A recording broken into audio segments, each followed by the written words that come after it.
So thank you, everybody, very much. Welcome to our next installment of Lamrim Chenmo by J. Rinpoche Tsongkhapa, a very great saint scholar who wrote this amazing text, completed it in 1402. So that means 621 years ago. And we are working from an excellent translation by a group of 16 Western translators who put this translation together quite some time back now. This translation, which I recommend to anybody who's interested, came out in the year 2000 and is published by Snowland, now Shambhala, Snowland. And it can be ordered online, of course. This very great text. And in fact, behind my right, or well, behind me is also a applique tanka of Tsongkhapa. Very nice one that we've had here at Tushita for a long time. Okay, so let's start with some motivation. I hope you're all comfortable.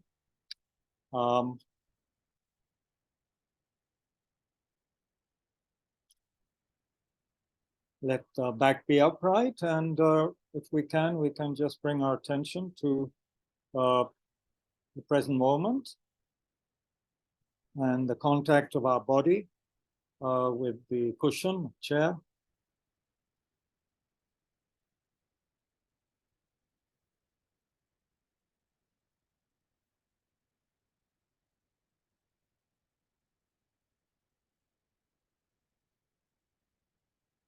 And take a few deep breaths and just breathe out and let the speed and the stress and strain or whatever of the day just melt away as you bring your attention to the breath in the body and the natural sense of letting go that comes when we actually pay attention to the out breath, but in a relaxed manner.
Sorry, folks, we're having a lot of issues with the internet. Let's try and get back to that meditative space which we started. I was talking about how we are following in the footsteps of Lord Buddha. His predecessor, his previous lives, when he was also an ordinary being like us, he hadn't realized bodhicitta, emptiness, anything. But he must have started in a similar fashion, paying attention to the aggregates of body and mind, trying to come to some understanding of what was happening, awakening his inner potential. So we're fortunate. We have so many facilities, so many guides, so many books, so many great teachers.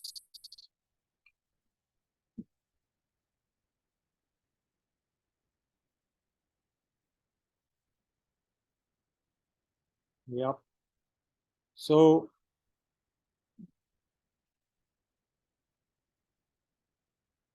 whatever has been happening for you today, remember, take comfort in the fact that we are still, at the end of the day, still alive, still human beings. And during the day, we will have seen a lot of beings, humans, animals, who just do not have the opportunity we have at all. At all. Many of them simply because they have no interest. They do have the time, actually, some of them, but they have no interest, no kind of feeling yet for the teachings that liberate. So one might say they are in a state of, being, barbarians in the sense of not being in touch with the Dharma.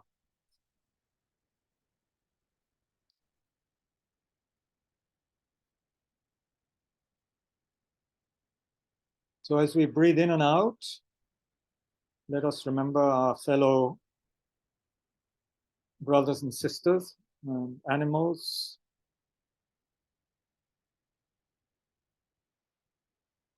all the beings who are desperately seeking for some happiness.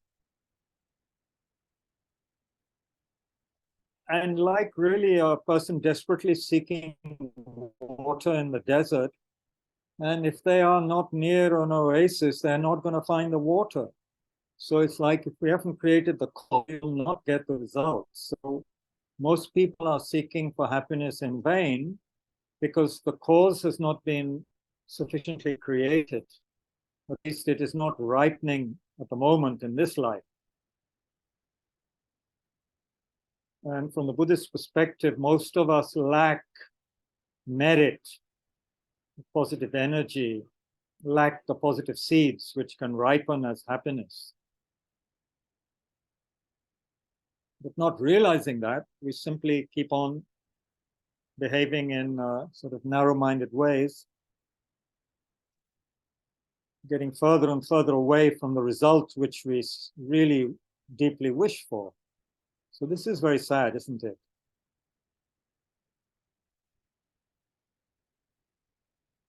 Very sad.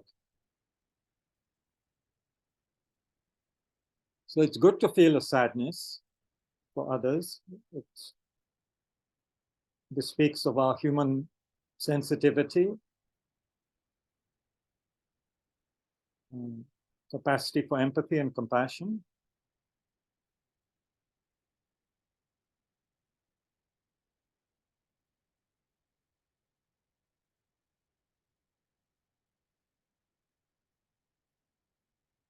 So whether it be the cat that runs in front of you on the posh locality like we have here in Hoskas, or whether it's the young girl tapping on your window trying to sell you cheap pens, all deserving of our attention and awareness, our compassion.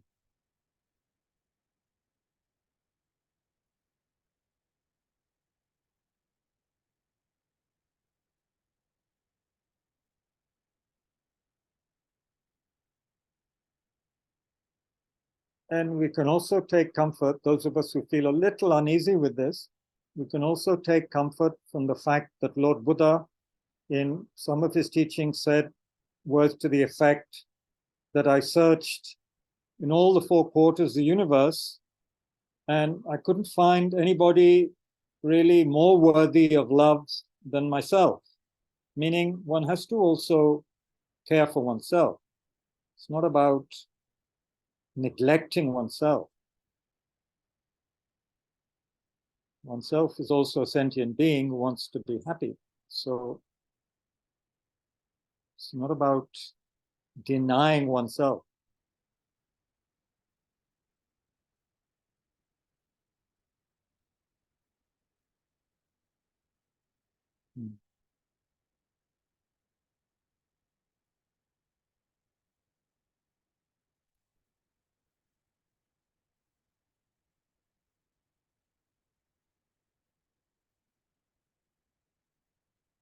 So just carry on for a little while with the breath.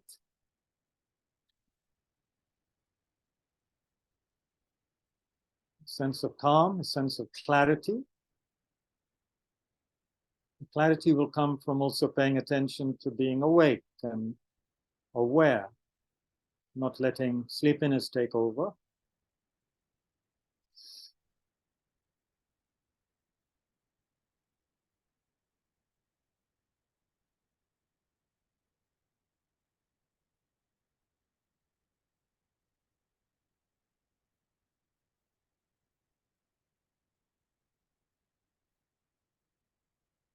And together with calm and clarity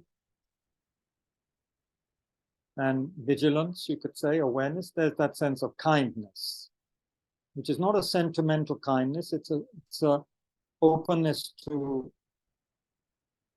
beings, to sentient beings, and a wish for them to be happy.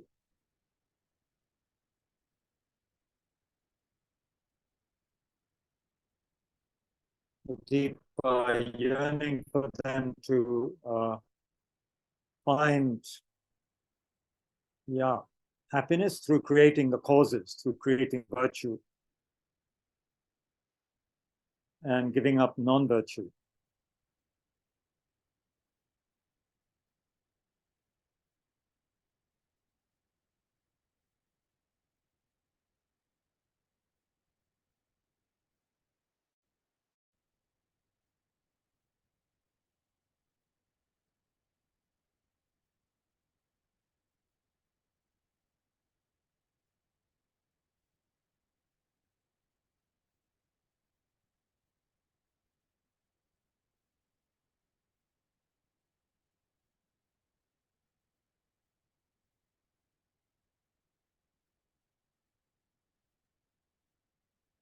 Now also, as part of our motivation, let's remember the kindness of Lord Buddha, who almost didn't teach because he felt what he really wanted to say was a bit too difficult for people who were caught up in pettiness and their delusions, whose wisdom eye was clouded. Luckily, he did teach. And then we can remember the kindness of all of the lineage of great Indian masters, Maitreya, Manjushri, Asanga, Nagarjuna, all of those lineages who kept the teachings alive.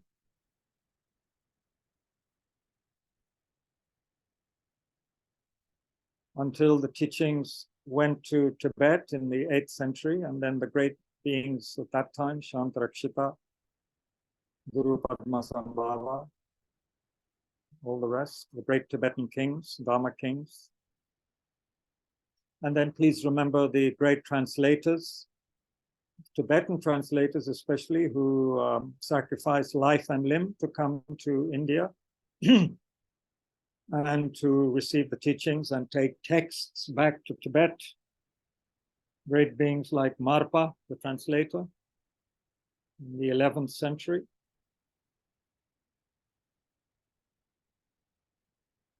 He said that he sacrificed life and limb to come to India 3 times, to sit at the feet of the great Indian masters like Maitripa and others, and who considered India as the great land. He considered himself born in an inferior place, and India as the superior place, the superior land. So let us not forget those great beings and the lineage that came from them, like Milarepa and so forth in the Kagyu lineage, and then all the other great lineages. Nyingma, Sakya, Geluk, Lama Tsongkhapa.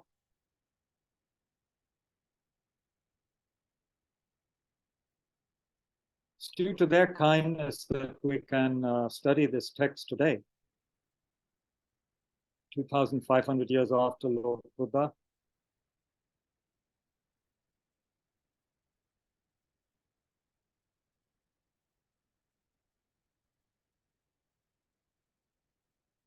And it didn't come down to us by chance. It came down from, first of all, an exalted lineage.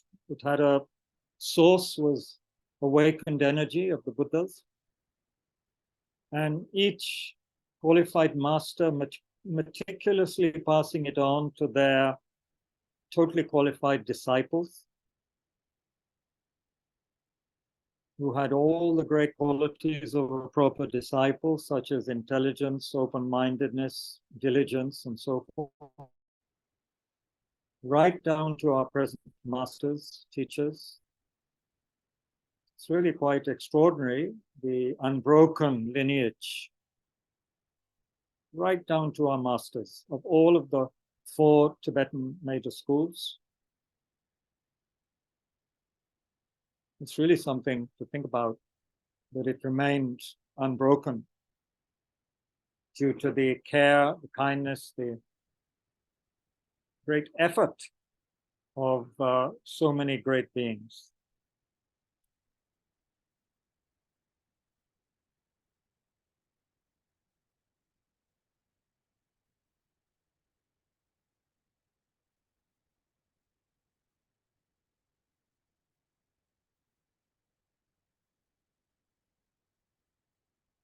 And so it's very worthwhile sometimes to read the life stories of these beings, the Indian masters, the Tibetan masters, quite apart from the life of Lord Buddha.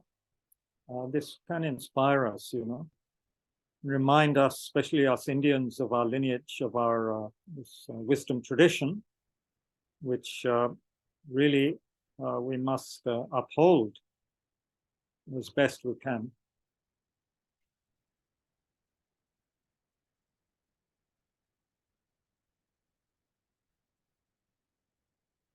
Okay, so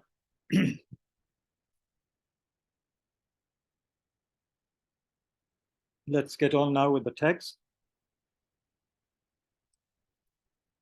We're looking at the Precepts of Refuge, and today we'll see how, with meticulous detail, Lama Tsongkhapa goes into certain aspects of it, which he really emphasizes, and which actually came to me as a surprise, reading it after a long time.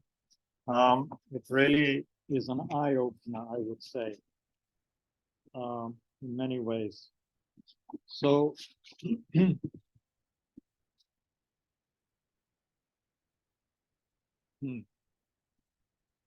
okay.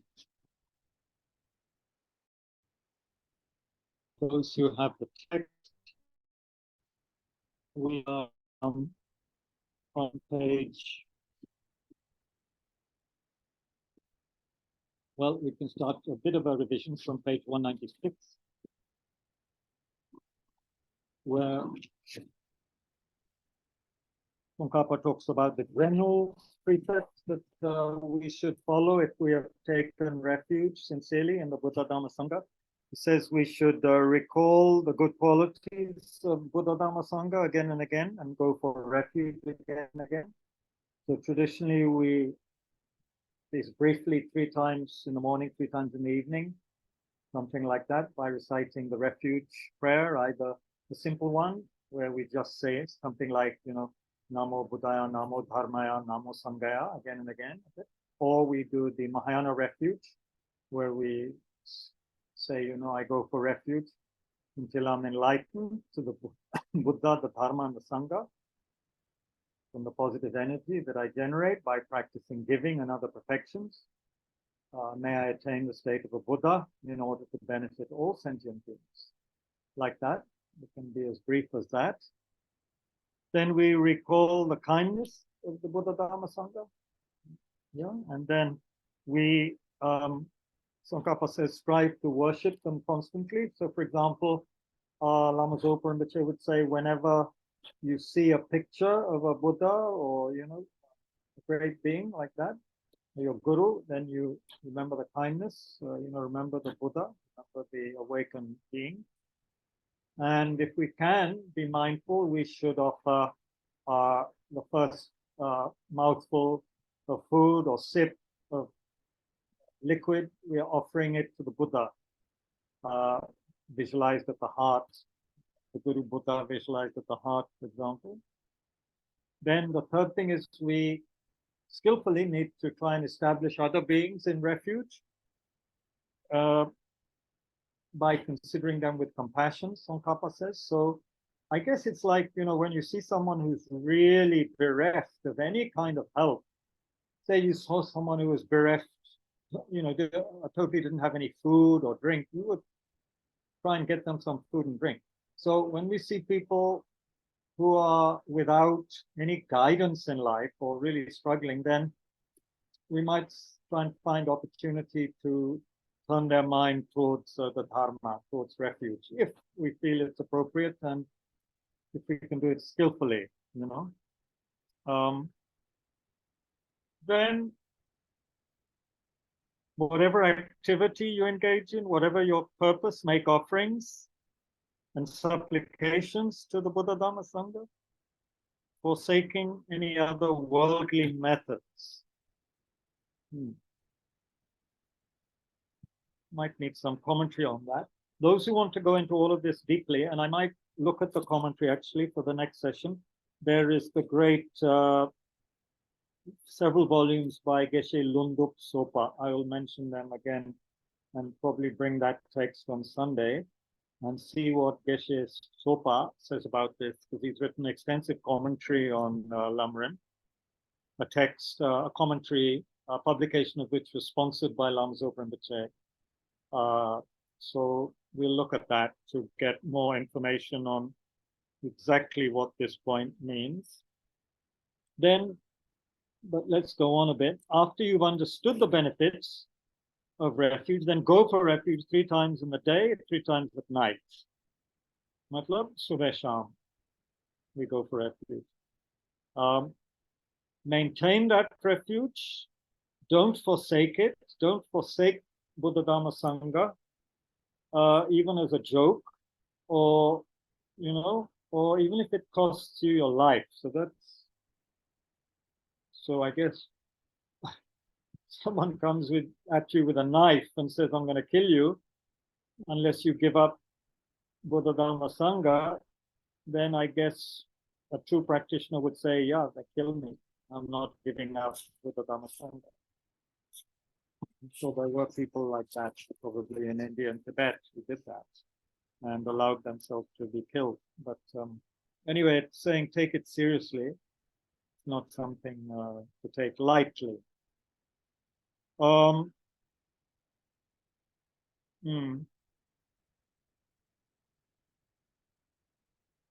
Okay, actually, there is some commentary here.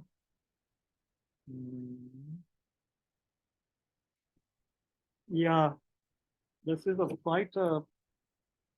he goes into quite some detail in this when he talks about striving to worship them constantly and offer the first portion of your food and drink.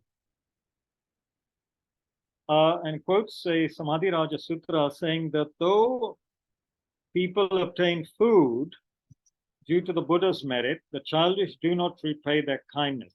So this is an interesting point that is made, that all of our happiness actually comes from the Buddha's merit. I'm not exactly sure how this works, but I think it has something to do with the fact that it's due to the power of the Buddhas that human beings turn to virtuous actions. Otherwise, we wouldn't turn to virtue much at all. It's due to the positive instincts we have to create virtue. And where do they come from? They come from the power of the Buddhas inspiring us to engage in virtue. So this is the kindness of the Buddha Dhamma Sangha, so we should make offerings to them with the intention of repaying that kindness.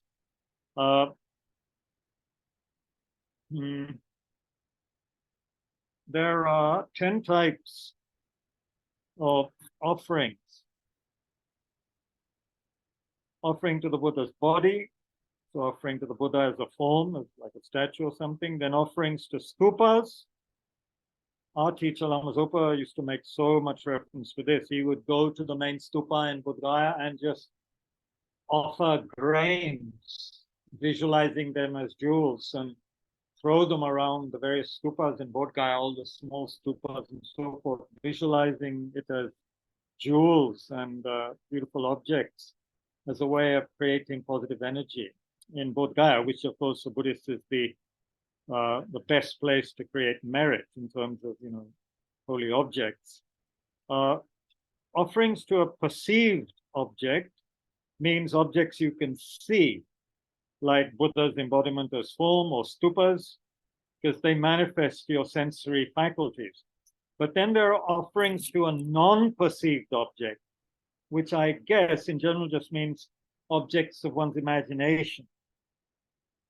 Offering to Buddha or stupas that are not actually present. Offerings made for the sake of the Buddha to one or more images and stupas after his nirvana are also considered offerings to a non-perceived object.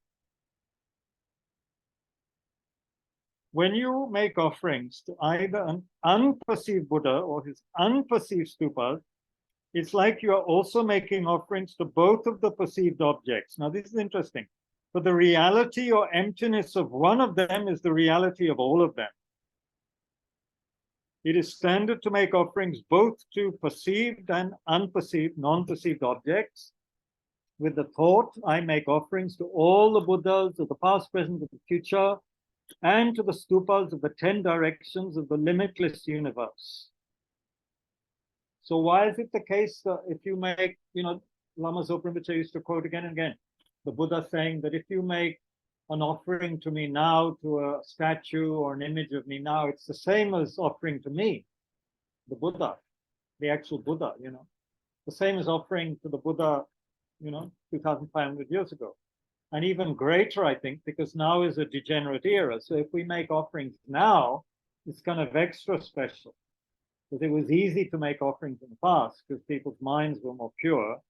And now they're so, mixed with delusions that people who are now making offerings, that's something amazing, even more merit.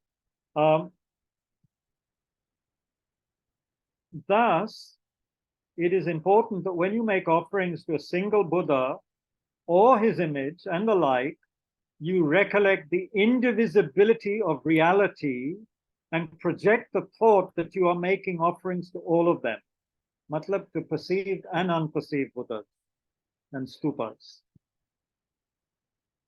You're getting it to some extent. So in a sense, there's no difference. If there's a Buddha in front of you, or you're imagining a Buddha, an offering, mentally, like we do in our Tara and Medicine Buddha pujas, the same merit, and even more. Because if you visualize, you can visualize millions of your forms, making offerings to millions of Buddhas, If we have a good imagination, we can imagine full of space, all these images of ourselves, forms of ourselves, and all of our friends and relations making offerings to all the Buddhas. Infinite merit. Rather than just one person going in front of a statue and making one offering and thinking that's fantastic. It is fantastic, but think how much merit we can create mentally to a non-perceived object as such. So this is where we have to then have some faith in the power of the mind, the power of the mind. and how mind is the source of happiness, not just something external which we can touch with our hands, Offerings made by yourself, offerings made manually by yourself. So when you can, do not have others make them for you out of your laziness, indifference, or carelessness. Now you can imagine some of us in India, we like to order our servants around. Okay, ye karo yaar, wo karo, Buddha ke samne pani dalo, ye karo, wo karo. So we want the cook or something to do everything for us. No, Tsongkhapa is saying, do it yourself. Something like this, do it yourself. Unless you're sick, yeah, or an invalid, do it yourself. Don't be lazy, indifferent, or careless. Then offerings that you help others to make refers to offerings that you, out of compassion, cause someone else to make. This occurs when you have some small things to offer and you think these suffering living beings who have little merit, nothing to give, will gain happiness by making these offerings. So maybe you have a flower or a sweet and you're somewhere and a holy place or somewhere near a Buddha statue, and you say to a child, hey, take the sweet and flower, offering it to offer it to the Buddha, offer it to this Lama or teacher, and then you help that child to make some merit, Furthermore, the merit of offerings made both by yourself and by others you have helped to make offerings are shared by both of you. Offerings of wealth and service are offering to the Buddha or his stupa, consisting of gifts of clothing, food, bedding, seats, medicine, personal necessities, incense, aromatic powders, ointments, flower garlands, music, various types of lamps. There's also offering respectful speech, prostrations, rising before the holy being, hands joined together respectfully, a variety of praises, obeisance with your limbs and head touching the ground, and a clockwise circumambulation. Moreover, inexhaustible gifts such as fields of offerings, mental I think it means, can be given, as well as offerings, inexhaustible gifts such as fields, I think they mean actual farmland or fields, as well as offerings of jewels, earrings, bracelets, and the like. At the least, there are offerings of bells, silver coins, or spools of thread. It must be, Of course, he's speaking to, at this point, early 15th century people, right? Spools of thread, why not? Especially if it's a monastic or something who needs thread to, mend their robes or something maybe, or offering cloth offerings to statues. Then there's vast offerings, means you offer the above things over a long duration. And they should have the 7 qualities of being copious, excellent, perceived and non-perceived, matlab, manifest and imagined, done by yourself and others, being offered with heartfelt delight, fervent aspiration, and with the merit being dedicated to perfect enlightenment. So, it's like, it's very thorough, right? You're really doing everything meticulously. So how different from the kind of, I don't know, the Western, sometimes you see tourists or Westerners come to India, and when they give things, it's interesting. Very different from traditional Indian way of giving. They just kind of course, left or right hand, just kind of give you something in a very kind of, what shall I say, almost careless way, whereas the Indian traditional way is to offer respectfully with 2 hands, with your head slightly bowed, you show respect to the other person and you give with 2 hands, whether it's food or anything. In traditional, you see period piece movies and the butler comes in with a tray, right? And the letter on the tray and hands it to the aristocratic person. So there's that sense of giving something properly, So we should think about this. And so when we offer something to a Buddha image, we wouldn't just offer it with one hand. One wouldn't do that. Then it says, offerings not contaminated with the kleshas, with the delusions, are offerings with like 6 qualities, made manually by yourself, or not making others do them out of contempt, carelessness, or laziness. 2, doing it respectfully. 3, without distraction. Now, that's a good one. So you're not paying attention to the mobile vibrating in your pocket. 4, free of the afflictions, in that they are not mixed with attachment and the like. In other words, you're not giving to the Buddha today because you have an exam in the evening or an important meeting. So today you think, okay, today I'll offer to Tara or the Buddha. But most days we just forget, couldn't care less. But you want a job, so you offer to the Buddha in the morning. Maybe not a great thing to do like that. So it shouldn't be attachment like that. Then without expectation of receiving wealth and service from kings and so on, who have faith in the Buddha. So you shouldn't think that, you know, if I make, it's like this famous story of Ben Kungyal, or one of these great Kadampa Geshes. He had an altar, which he wasn't keeping very cleanly, right? But his sponsor was going to visit him that day. So he thought, I'm going to make my altar look really clean today because my sponsor's coming. So then he started cleaning his altar and so forth. Halfway through, he realized, what a worldly action. I'm just doing this because I want money from my sponsor. Usually I couldn't care less what my altar is like. So he took a handful of earth and he threw it all over his altar to make it look dirty again. And then somewhere one great Lama was seeing this and he said, today Ben Kungyal has done a very virtuous action, because it was against the 8 holy dharmas. You know, he was just making it look nice for his sponsor. So that's hypocrisy. Just making it look nice on that day because the sponsor is coming, whereas usually he couldn't care less. He said, Chodo isko, pheko mitti usko. You know, why should I try and trick my sponsor like that? So 6, with proper material accompaniments. Proper material accompaniments include whatever is free of inappropriate things. So inappropriate things would be things you've stolen, or, you know, harmful weapons. You wouldn't offer that kind of thing, you know. As well as proper actions, such as anointing something properly with medicinal ointment, soaking it in ghee, clarified butter they call it here, burning a fragrant gugul resin. I think this is like things like frankincense and myrrh, offering this different kind of things. If you have neither prepared these offering materials yourself nor requested them from others, you should delight at least in all the appropriate offerings to the Tathagats that exist throughout the universe. तो आपने नहीं किया तो कम से कम सोचिए कि दूसरों ने तो किया और उसमें आनंदित होइए.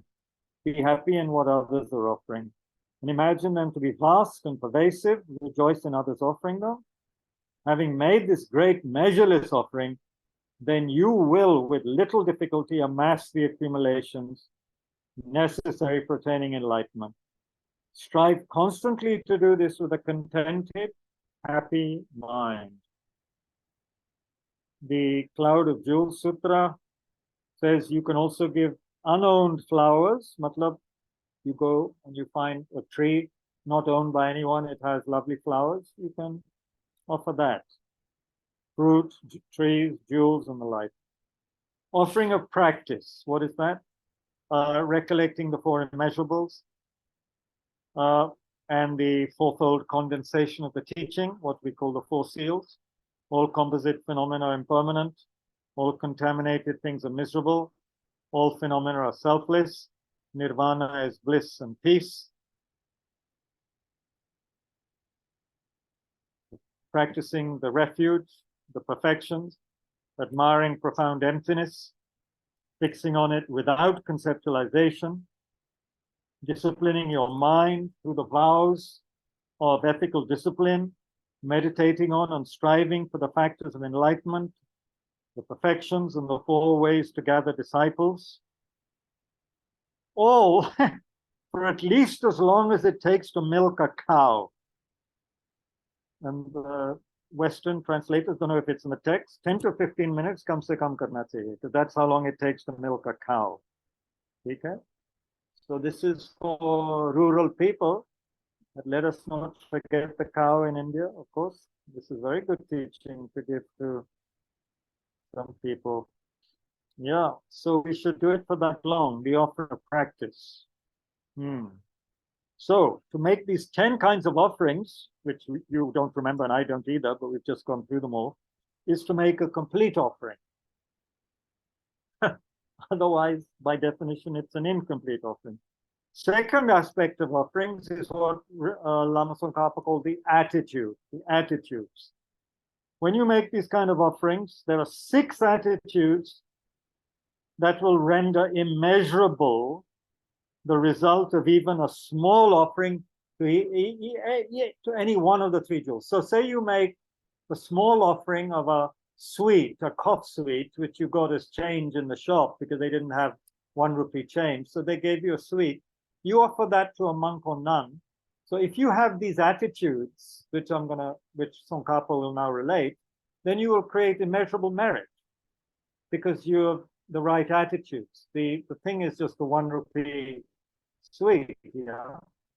But so now you should think, make these offerings with the thought that there's no higher field of good qualities. Matlab, isse acha koi, no object. There's no higher benefactor. He or she is the best of all living beings. He or she is extremely rare, like an udumbara flower. That's a flower which apparently only blooms very rarely. I'm not sure, is that the flower that is at Tara's shoulder? I think that's the udumbara flower. It'll be in the commentaries what that is. Since only one Buddha appears in a universe of 3 billion world systems, he is the only one. So especially this would relate, I guess, to your teacher or someone like that. You see them as the Buddha. And he or she is the foundation of all mundane and supramundane good. Matlab, all worldly happiness as well as liberation and enlightenment. And Tsongkhapa here again, see his great respect for the Indian tradition. He says, I've written about these 10 types of offerings, 6 attitudes, as they appear in the Bodhisattva level. So he's not making any of this up. He's quoting the Indian masters. I think Bodhisattva Bhumi is Chandra Gomen, who comes up again and again and again in Tsongkhapa's text. I think Chandra Gomen. Anyway, I'm pretty sure. And the Udumbara flower, by the way, is a very large and pervasively fragrant flower that came into existence upon the Buddha's birth and then disappeared following his final nirvana. So it doesn't seem to be around anymore unless some great Buddhas manifestations can, bring it about. So you should always make the best offering you can. Make especially good offerings on auspicious occasions like new and full moons. I think full moon is today. Huh? 29. Kale. So today, I can tell you, you must make the effort to go to the market and get the good offerings, the light offerings. I showed you the shop, remember? Get the good one. They're 180 rupees, but they're very good. And because there were no light offerings downstairs today, not good. We must at least have light offerings. I know I was supposed to bring it, but I'm putting the blame on you. So you should get it tomorrow, okay?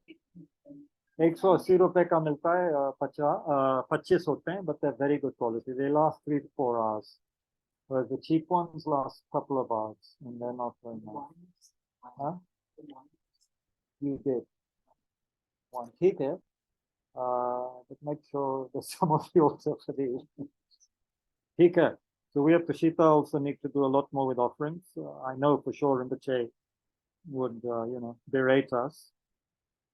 So important are offerings that there was a great wizard like Lama called Song Rinpoche, who is the Lama of our Lamas. He once came to our center in England, Manjushri Institute, where I was studying at that time.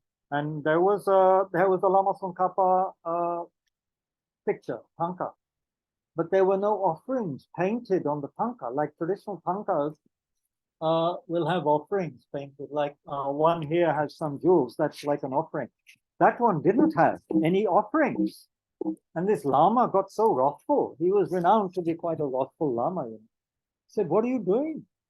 How come you have a picture of Tsongkhapa without offerings painted on?" And he got so wrathful, sab ghabra gaye, by within, I think, 24 hours or 2 days, they painted the offerings on the tanka.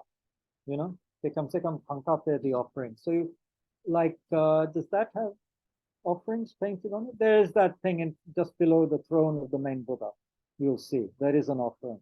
So there should be offerings painted on things as well as, of course, on altars and so forth. So traditionally, these offerings are made. Make the best ones you can, especially on auspicious occasions, on holidays, best of your ability. Furthermore, it's like I started giving purified water at home in my bowl of it. Otherwise, I was giving ordinary water from the tap. And it's okay, the Buddha doesn't actually drink it. So I thought, okay, I drink filtered water, Buddha ko unfiltered pani de. Maybe not. I'll give Buddha unfiltered, filtered water. How come I'm giving myself better water than the Buddha? It's not good. Not good. We should give him the best we can. You know, since I'm not making elaborate offerings, at least the water can be from from the filter. So things like that we should try and do, and not just quickly do what we think is okay. Furthermore, since you constantly have to eat and drink, always mentally, and some people also do physically, they have an altar where they put some fresh food every day.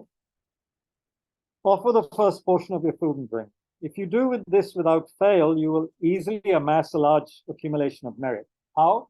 Well, the next chapter will make it clearer when Tsongkhapa talks about karma.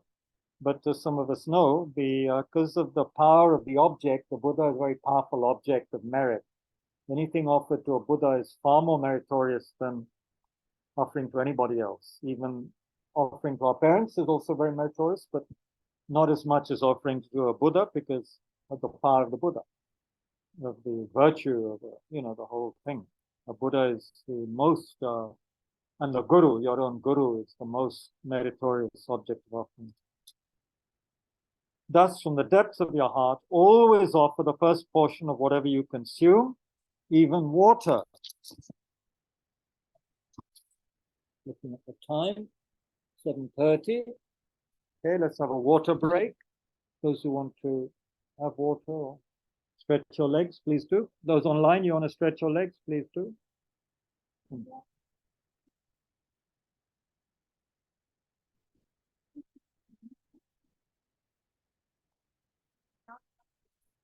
Yeah, you should.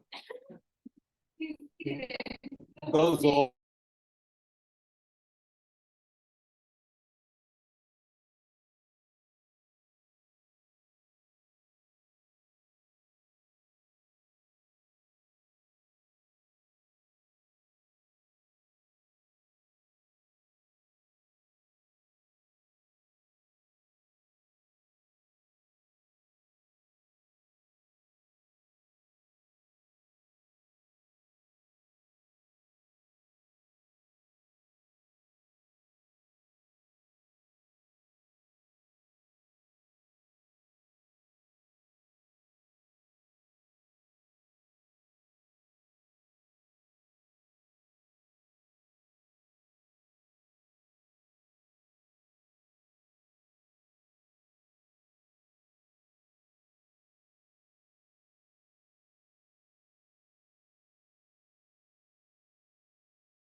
Yeah.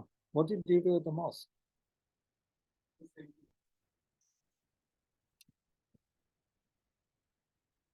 You have refuge? Have you taken refuge in the Buddha? Almost. Okay, good. Anyway, maybe. So let's carry on.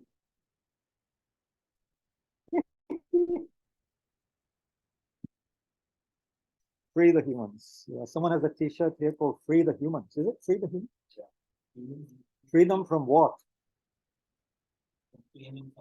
Wonderful, wonderful.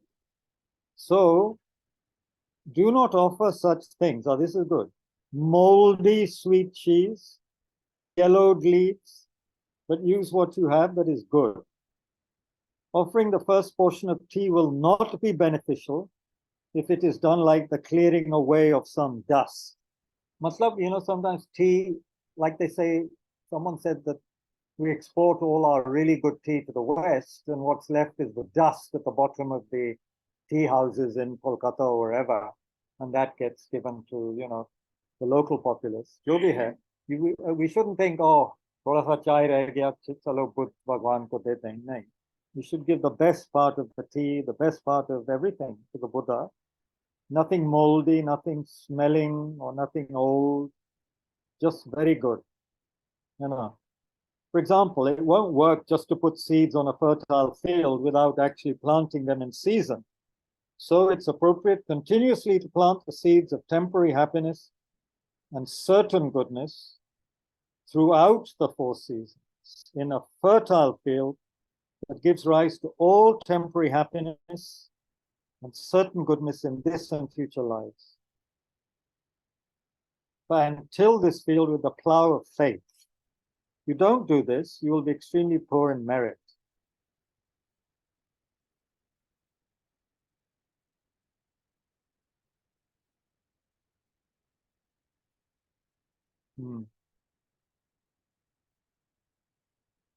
So they speak of 2 fields of merit. One is the field of merit of human beings and beings whom we try and help. And the other field of merit is the Buddhas and Bodhisattvas, whom we can generate merit from by making offerings to them. And the field of human beings and other beings, we also make tremendous merit, of course, from helping them, offering to them, helping them to be free of suffering. I think the supreme field of merit here, he's talking about the Buddha field, and he's comparing it to an ordinary field like a farmer's field. So we should always make offerings to the 3 jewels. But again, I'll check this in the commentary. I'll try and check this in Geshe Lungtop Sopa's commentary, what he says about that.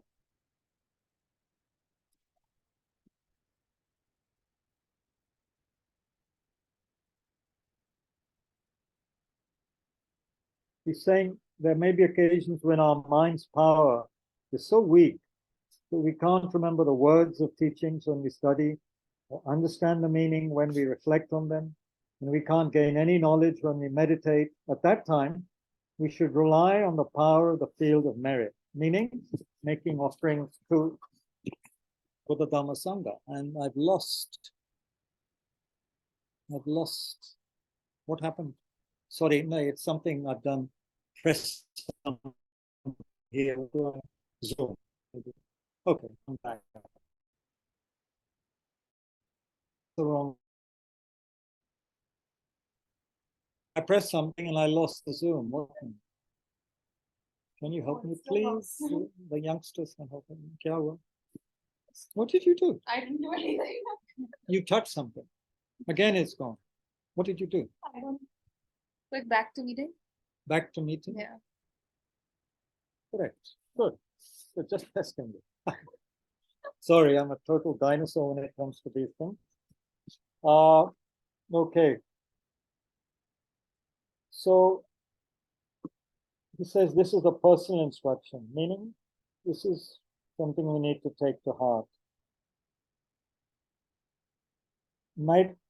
Matra Chetta, I think to someone who is very renowned for making verses of praises to the Buddha, said, by depending on you, meaning Bhagwan Buddha, my mind, though weak, has broadened like a river in the rainy season, attaining great skill in composing poetry, which was praises to Buddha. So his mind became broadened and sharper through making the offering of poetry to the Buddha. By making offerings, and then his ability to praise the Buddha became more powerful. It is taught that offerings are not determined by the material objects offered so much as but by your faith. Of course, don't forget at one point he has said, don't offer things that are second grade. But of course, the main thing is the motivation, yeah, your faith. If you don't have material possessions to offer, then offerings of mandalas and water, or things not held as property and the like, things you imagine, will suffice if you have faith.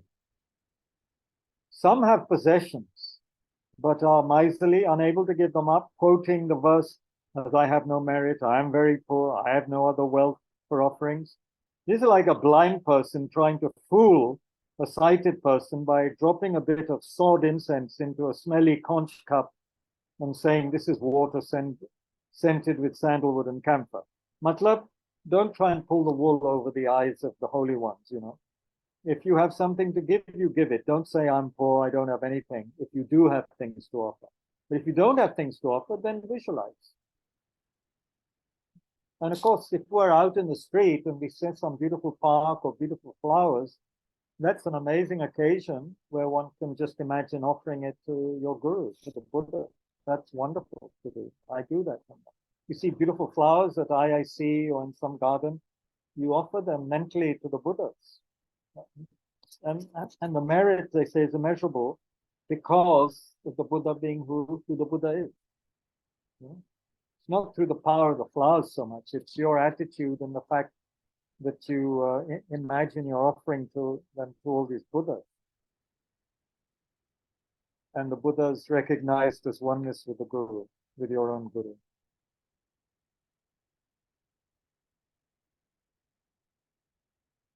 If you despise making small offerings and don't give them, then your entire life will pass away in that way. However, if you make earnest effort in stages, beginning with small things, conditions will improve. Great beings who have gained control over material things can emanate many hundreds of thousands of bodies, each of which in turn emanates hundreds of thousands of hands. In visiting all the Buddha realms, they can make offerings to the conquerors for many eons. They can do all this while others settle for small achievements that look good and say, I do not expect enlightenment through making offerings. This is the nonsense of those who have little exposure to the teachings. Thus, we should do as it says in the Cloud of Jewels Sutra. Study any of the vast offerings and acts of service in the sutras, such as these, with supreme wholehearted resolve, sincerely dedicate these offerings and acts of service before the Buddhas and Bodhisattvas. Okay, then that's the offering part. Then establish other living beings in this practice by considering them with compassion. Excuse me. Yeah, there's still a bit to go. We won't finish this chapter today. Maybe we'll stop very soon and have some discussion. What time is it? 7:41. So we have to be careful here, because also sometimes it's against the law or whatever to be converting people. So one of the precept refuges we were taught is try and establish as many people as possible in refuge. But here we have to be careful, and we have to just encourage people who are interested to study the teachings and maybe, help them to understand the benefits of going for refuge.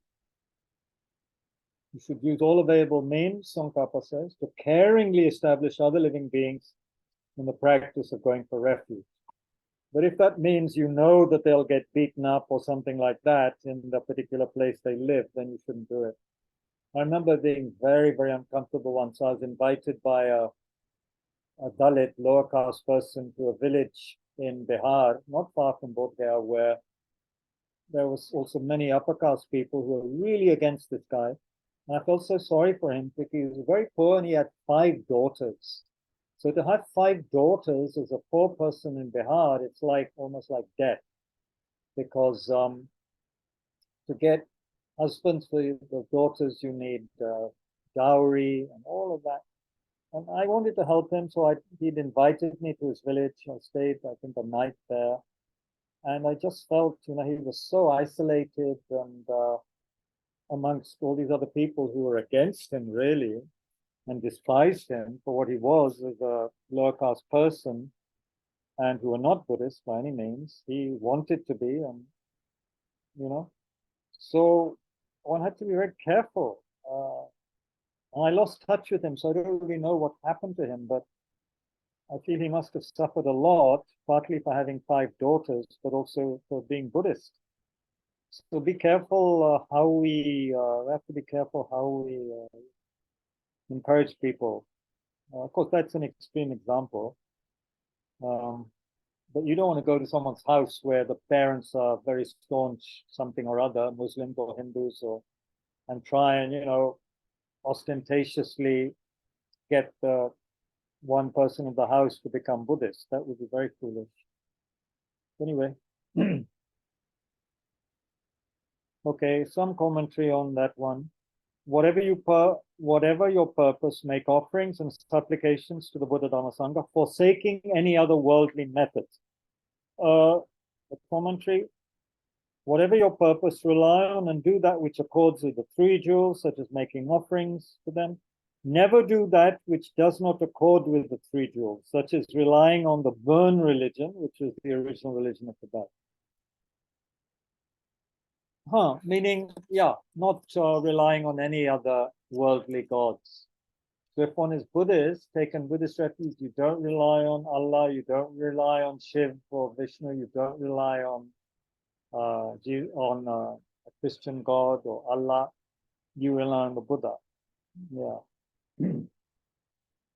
After you've understood the benefits, go for refuge 3 times a day, 3 times at night. Okay, what are the benefits as they appear in this text, which I've never heard of before?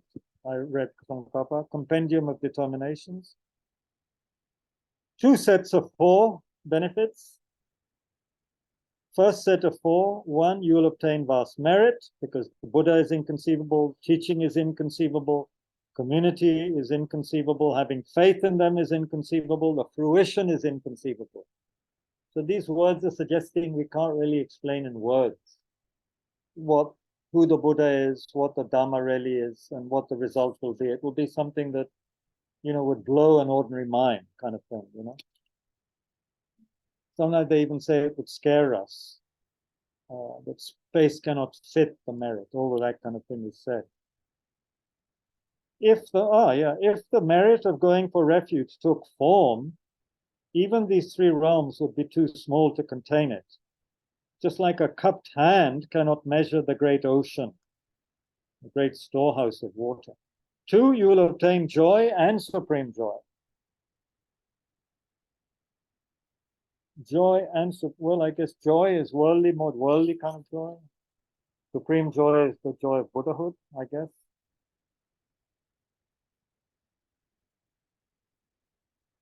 The one who relies on the 3 refuges grows more joyful with the thought, and this is a very American way of saying it, I've really gotten something worth getting.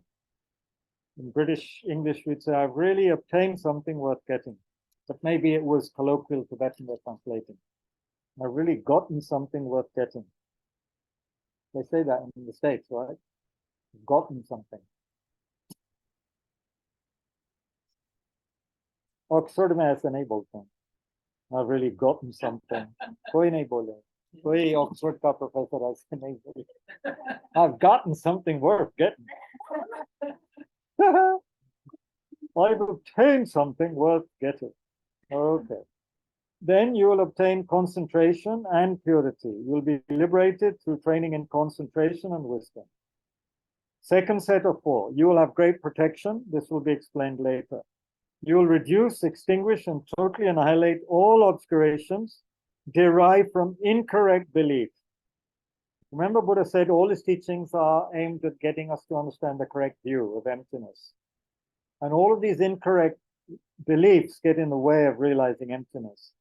So you will reduce and clear away bad karma accumulated on account of your believing in bad teachers' teachings, friends, upholding these wrong, bad matlab wrong, misguided. If you uphold them as refuges, then, you know, this will get rid of that karma. So you have to be very careful. You know, I've had Christian friends who thought they could be very good Christians and very good Buddhists at the same time. And some Buddhist teachers I met said that's a bit weird. If you really believe in God, then you can't really be a proper upholder of emptiness and the teachings of the Buddha. So we have to be very careful and understand what the Buddha means, you know. And it's very different from Dalai Lama saying he has many Christian friends, he appreciates them. He tells them, you know, Buddhist religion, that's my business. I accept that you accept God. He helps you. Your belief in God helps you. Wonderful. It's not my belief. But it helps you. That's wonderful. Helps you be a better human being and happier. That's fine. But he's also said, if you really understand emptiness, then you realize you can't believe in that kind of theistic God. It just is not correct. And of course, doesn't exist. Creator God doesn't exist. And of course, Vishnu, Ganesh, all these, according to Buddha, they're just worldly gods. They're not free of, not totally free of suffering, let alone enlightenment. You are counted among excellent persons. This is one of the benefits, who genuinely accomplish the sublime. So that's what an excellent person is, someone who genuinely accomplishes the sublime. I think the sublime here means liberation, enlightenment. Yeah, Majirji probably means that, I guess. You delight and receive the approval of your teachers and religious companions and of the deities who take joy in the teachings. There are many deities who are very happy with doing this. There are also jealous deities and those who get jealous and try to interfere, but they also, what we say, deities of the white side who help to, white side doesn't mean they're Europeans or Westerners, but they just are on the side of virtue. They help us. Yeah. You please your teachers and religious companions. How are the deities delighted? Well, they sing praises of such people, joyfully thinking, the person named such and such, you know, Yash, Nirita, Aditya, who like us has gone for refuge, will die and be reborn here in heaven. Because he or she has gone for refuge and become stable in it, he or she will be our companion. Wonderful. The benefits as they appear in the personal instructions, I guess, of the great masters are explained as 8 in number. You will be included among Buddhists, so you get your card carrying Buddhist, your Aadhaar card is a Buddhist, so you are not a non-Buddhist. You must uphold then the 3 jewels of your teacher from the depths of your heart. Without this, you're not included among Buddhists, no matter what virtue you've collected. You become worthy to uphold all vows. Now, this is important. If you want to take higher vows in Buddhism, like the Bodhisattva and Tantric vows and the beginner's vows, you have to have taken the refuge first. That's the basis. So that's one of the benefits of entering the Buddha Dharma through refuge. Those who go for refuge enter the door to taking of all the vows. Chandrakirti says, "O lay practitioners, going for refuge to the 3 jewels is the basis for the 8 vows, 8 levels of vows. You make your aspiration for nirvana firm by going for refuge, and your vows arise from this. You reduce and eliminate previously accumulated karmic obstructions. Here, you should take the edifying tale of the pig as an example. Thus, just as the god who was about to reborn as a pig avoided such a birth by going for refuge, so too do you eliminate the condition for rebirth in a miserable realm by going for refuge. Consequently, it said, those who go for refuge to the Buddhas do not go to miserable realms. After giving up human form, they assume the bodies of deities. Of course, we have to take this with a pinch of salt because actually, bodies of deities depends which level of deity. Most of them are blissed out and don't create any good karma. So actually, best to be reborn as a human being with, perfect human rebirth, with a guru and so forth. But I guess there are some deities who maybe, I think Tushita realm also is deities who are kind of the lucky ones. They aren't just blissed out, they're in the company of Maitreya, I think, those deities. So they're lucky ones, That's where it said Tsongkhapa has a connection with Tushita, that's why, and also Maitreya. When we invoke Tsongkhapa in his Guru Yoga, we invoke him from Tushita realm. Yeah. Huh? Buddha's mother also. Buddha's mother also. Okay. Just a year gone to Tushita. From From Sankisa. Probably Sankisa. Yeah. Sankasya. Yeah. You will accumulate vast merit. You will not fall into the miserable realms. You won't be thwarted by human or non-human hindrance. This is very important. I know some people quite well who have incredible interferences and possession by giving up certain vows, being in the company of people who didn't want them to be Buddhist and who probably had some black magic going against them, and it really affected them, even though they tried very hard. So if we have strong refuge, we can't be thwarted by human or non-human hindrances.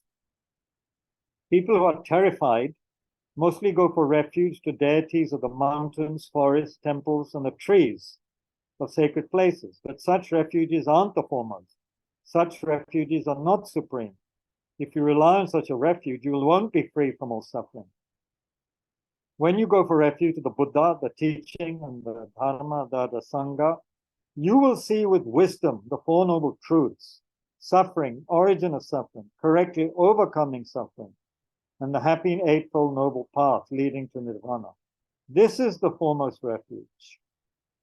This is the supreme refuge. If you rely on such a refuge, you'll be freed from all suffering. What sutra is this?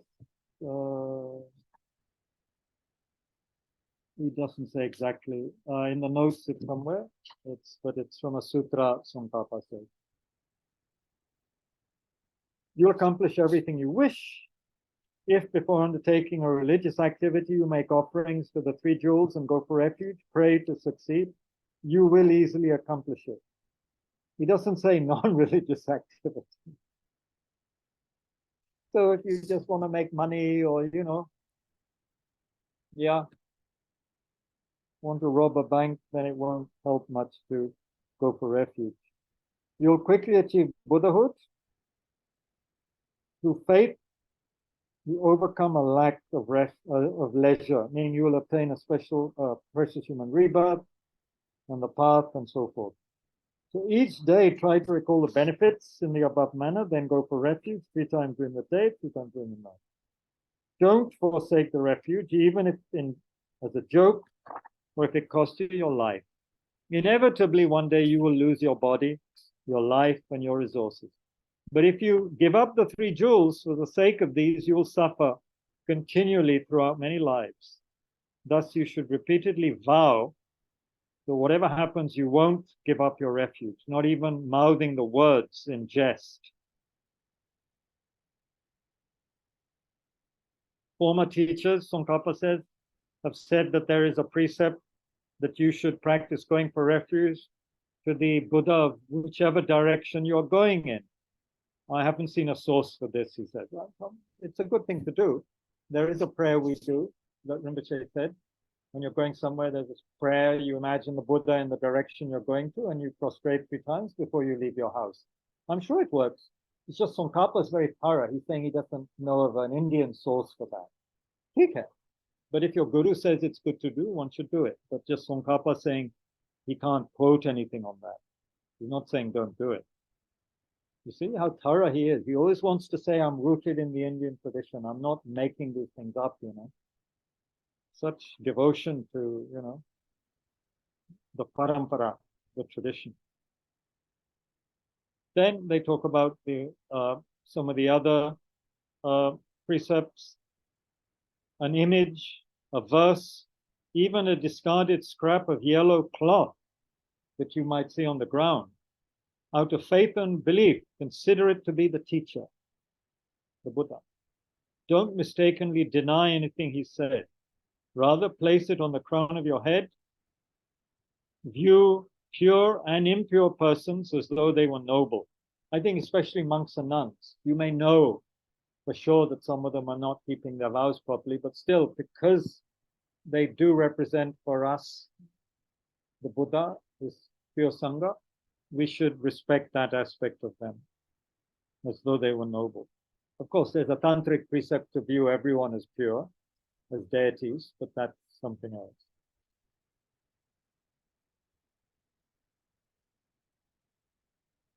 He's saying how it's important not to violate the precept.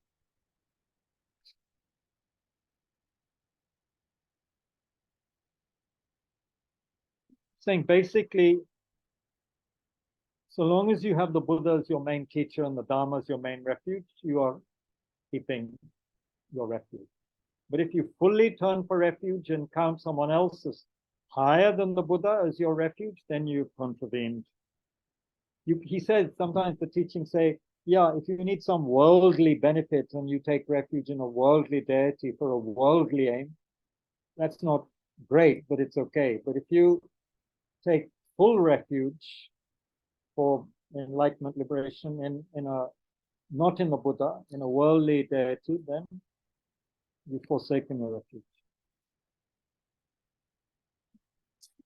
So then he says something very important. I'll read the whole section, then we'll finish. I'm sorry, I'm not giving time, but please think about these things, and we'll talk about it maybe on Sunday. This being the case, going for refuge is the main door to the Buddha's teaching. If you go for refuge in a way that transcends just mere words, then you will not be defeated by outer and inner obstacles, for you are relying upon the highest power. Since good qualities develop easily and deteriorate with difficulty, they can only continue to increase if we've taken proper refuge. Otherwise, as you know, and Shantideva says, it's very easy to create non-virtue, very difficult to create virtue. But if we have refuge, then we'll continuously be creating virtue, because we'll be at least remembering and making offerings to the Buddha every day. Therefore, it's extremely important, as previously explained, to uphold the refuges by means of fearing suffering, recalling the good qualities of the refuge, and so forth, and to make an effort not to transgress the precept. There's a question arises. Thus, when you generate fear through mindfulness of death, and the thought that after death you'll be reborn in a miserable realm, the refuge that protects you from this is the 3 jewels. You uphold them as your refuge, and you do not contravene their precepts. Nonetheless, the question is, how do the refuges protect you? This is the question. Reply, I think from the Udana Varga, or something like that. They kind of sometimes call the Tibetan Dhammapada. I, the Tathagat, the teacher, reveal to you the path that stops the pains of existence. You must follow it. So that's how they protect us. Actually, the medicine protects us. You have the dharma. You go to the doctor, his medicine protects you from the disease. So that's how the refuges protect us. Thus, the Buddha is the one who teaches refuge. Community assists you in accomplishing the refuge, but the real refuge is the jewel of the teaching. Because once you've attained it, you are liberated from fear. Wow, you are liberated from fear. the fear of cyclic existence, yeah? Fear of suffering. With regard to this, the ultimate teaching jewel is defined as being the special fulfillment, the gradual increase of two things: the beginning practitioner's elimination of a small portion of fault, and his or her knowledge that brings about a mere portion of good qualities. This is not something that appears adventitiously. Matlab apne aap nahi hoga. We make a small beginning, but that's the really good firm beginning, he's saying. The beginner's elimination of a small portion of faults and knowledge that brings about a small portion of good qualities. But that's good enough in the beginning, he seems to be saying. Gradual increase of these things will increase. We have to start with something. So this is like the seed, I guess he's saying. And Geshe Sopa's commentary must be amazing, because he'll go into this in great detail, how to make offerings in more detail. And I mean, I know with Rinpoche it was amazing. We would creep into the stupa in Bodh Gaya in the days when there was no proper fence. I had a clapped up kind of, not even a scooter, something below a scooter, moped. And Rinpoche would sit on the back and we'd go to the main stupa late at night. There's no proper guard. And the wall was, they had a hole in it. So we'd go climb over the wall and then, go around and make offerings. Rinpoche would throw seed, tell us what to think, and amazing. Now you can't do that. You have to get out by 9 p.m. But still, you don't have to have, because they might stop you also throwing seeds and rice all over the stupas. They're quite strict. But you can visualize doing it. And it's the same, kind of the same. You visualize making extraordinary offerings. When you go around the stupa, Rinpoche would, of course, give many teachings. But one of them is like you visualize the stupa as your guru. So there's no better place to do that. That's where the Buddha sat and attained enlightenment. So you visualize that whole area as the Guru Buddha. And you circumambulate, you make prayers, you make offerings. So really, go to Bodh Gaya in the winter and hang out there and do all these things. Close up Tushita and go to Bodh Gaya and create merit. With the Tibetans, it's amazing because they're all going around creating merit. You cannot help but be caught up in that vast collective merit making. You've been there. Have you been in the winter? Have you been to Bodh Gaya? You've been in the winter? Go in the winter when the Tibetans are there. It's amazing. You feel the power of faith, the power of faith. And that really is very, very good. Then, of course, you do, and then you can sit under the Bodhi tree, do your prayers. Think how extraordinary the place is.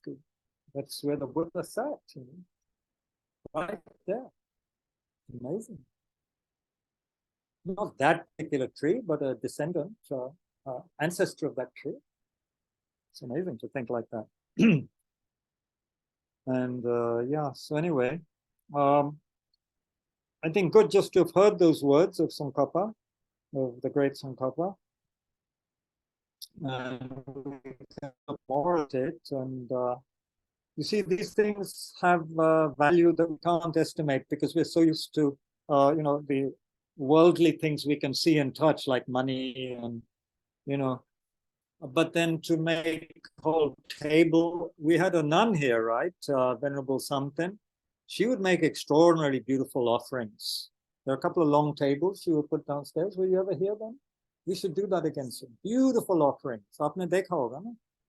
Let's do that. Doing that is very satisfying. We must do it for medicine Buddhas also, because medicine Buddha puja actually properly done needs 8 sets of offerings of water bowls, 8 sets if possible.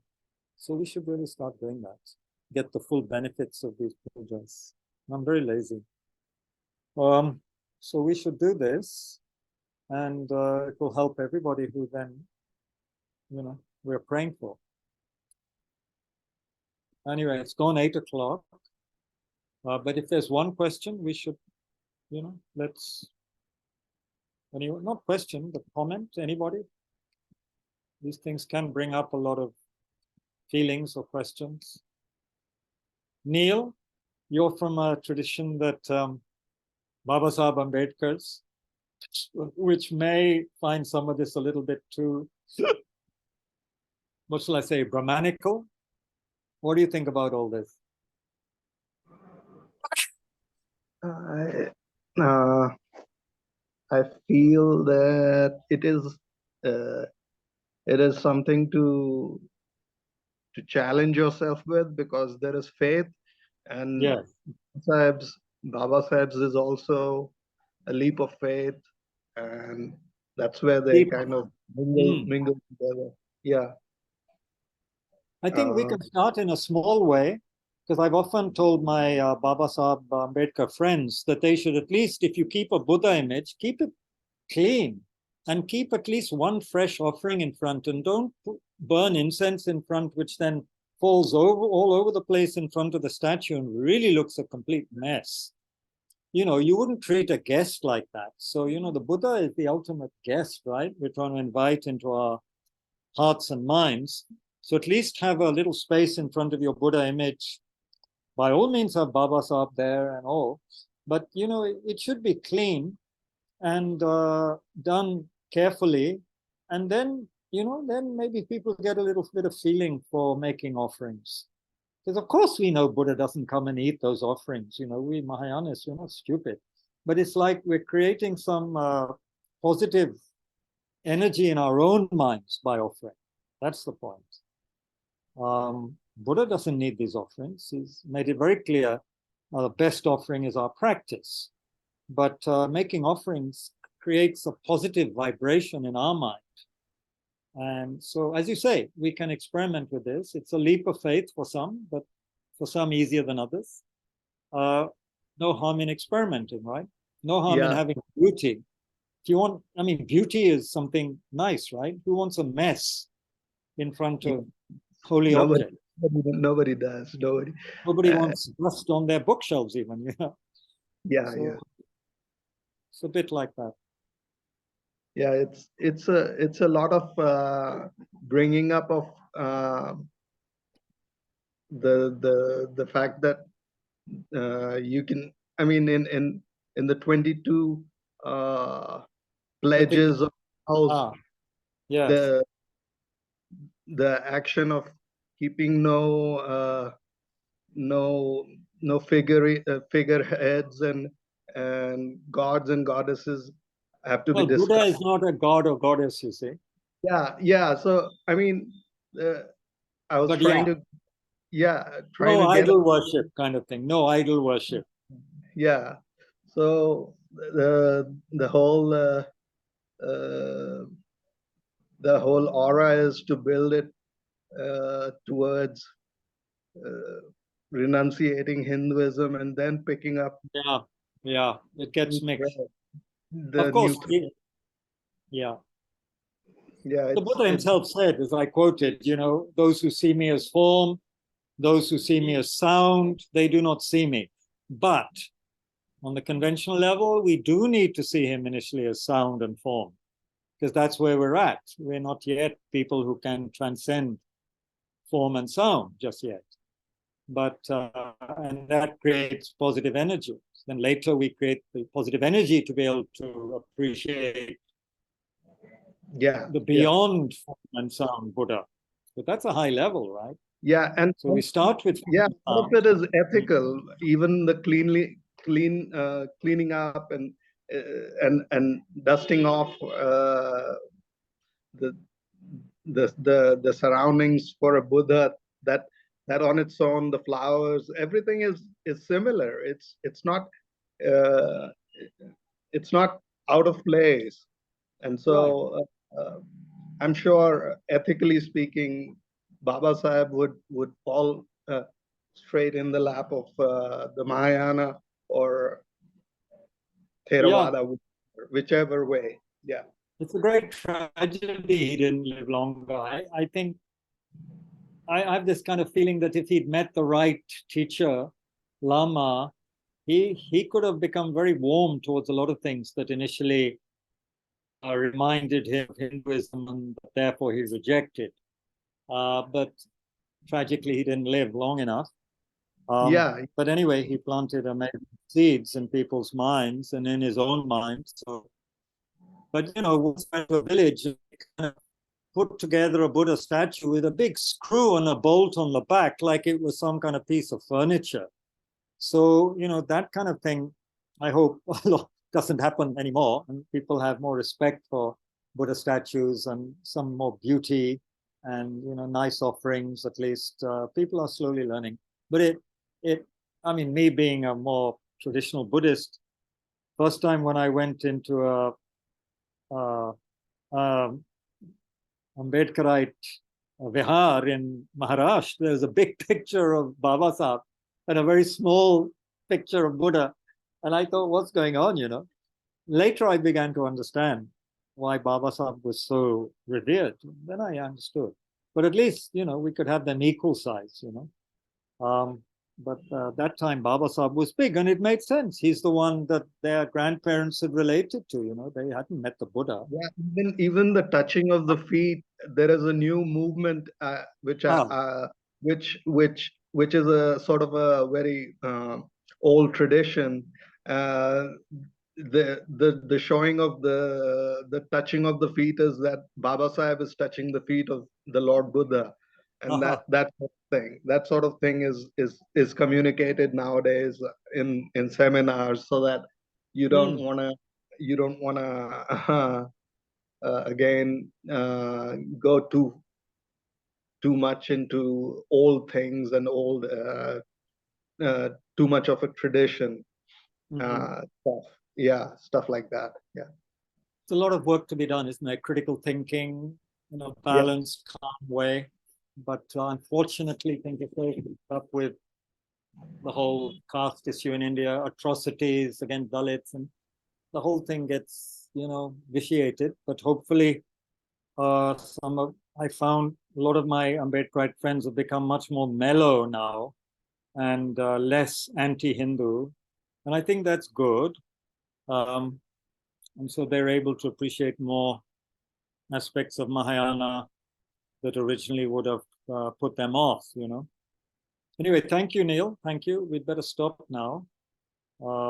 Thank you all very much for your patience. And we'll revise the chapter briefly on Sunday, but on Sunday we'll get on to karma.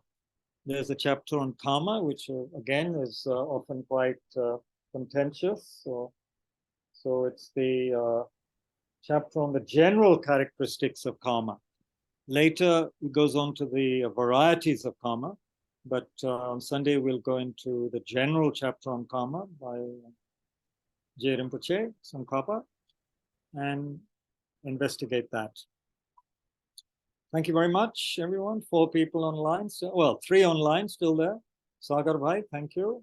Mr. Roy, thank you. And yeah, Roy Saab, we might well have a day when we, as you request, have a session or part of a session on what Rinpoche recommended people to do when they go to Bodh Gaya. Yeah, that would be very good. I hope you have your notebook that day, because he said a lot of things. And there's a whole booklet brought out actually on practices to do in Bodh Gaya. So that can be also made available. Yeah. Thank you. Thank you, everybody. Take care. Good night. Good night, everyone here at Tushita, the real people.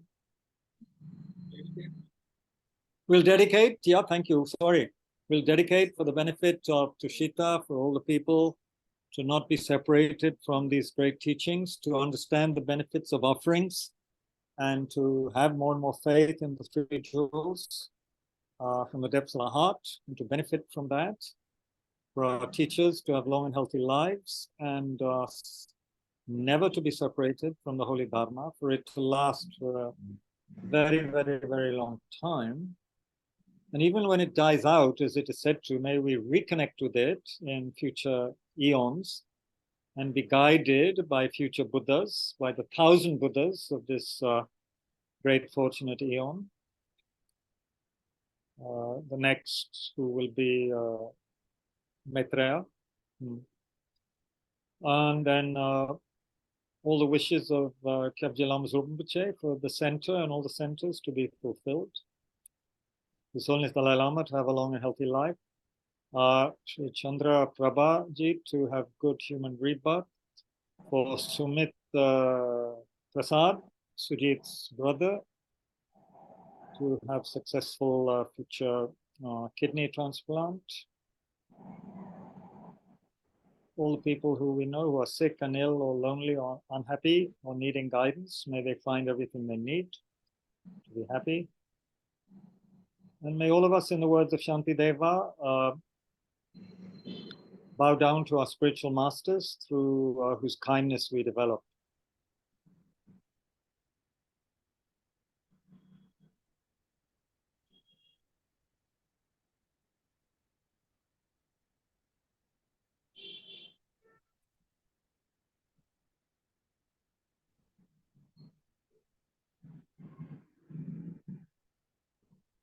Thank you.